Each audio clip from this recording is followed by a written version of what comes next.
കൂടി ഇപ്പോൾ പുറത്തു വരുന്നത് ഇറാന്റെ ഔദ്യോഗിക ടെലിവിഷൻ ആസ്ഥാനം ആക്രമിക്കപ്പെട്ടു എന്ന തരത്തിലുള്ള വിവരങ്ങളാണ്. നാശനഷ്ടങ്ങൾ കണക്കാക്കി വരുന്നു എന്ന് ടെലിവിഷൻ അധികൃതർ വിശദീകരിക്കുന്നതായി അന്താരാഷ്ട്ര മാധ്യമങ്ങളിൽ ഇടം പിടിക്കുന്നുണ്ട്.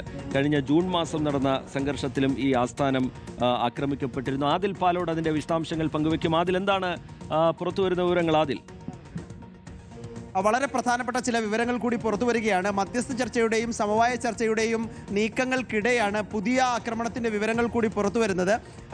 ഇറാന്റെ ഔദ്യോഗിക ടെലിവിഷൻ ആസ്ഥാനം ആക്രമിക്കപ്പെട്ടതായുള്ള സ്ഥിരീകരണം ഇപ്പോൾ ടെലിവിഷൻ അധികൃതർ തന്നെ പുറത്തുവിട്ടിരിക്കുന്നു എന്നുള്ളതാണ്.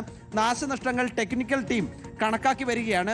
കഴിഞ്ഞ ജൂൺ മാസം ഇസ്രയേലും ഇറാനും തമ്മിൽ സംഘർഷമുണ്ടായിരുന്നു. ആ സംഘർഷത്തിലും ഈ ആസ്ഥാനം തകർക്കപ്പെട്ടിരുന്നു എന്നുള്ളതാണ്. നമുക്കറിയാം, പല മാധ്യമ സ്ഥാപനങ്ങളിലേക്കും ഇറാന്റെ വ്യോമാക്രമണങ്ങളിൽ ഇറാനിൽ നാശനഷ്ടങ്ങൾ ഉണ്ടായിരുന്നു. ഇസ്രയേൽ നടത്തിയ വ്യോമാക്രമണത്തിൽ നാശനഷ്ടങ്ങൾ ഉണ്ടായിരുന്നു. ഇപ്പോൾ വരുന്ന ഏറ്റവും പ്രധാനപ്പെട്ട വാർത്ത, ഇറാന്റെ ഔദ്യോഗിക ടെലിവിഷൻ ആസ്ഥാനം ആക്രമിക്കപ്പെട്ടു എന്നുള്ളതാണ്. റീജിത്ത്,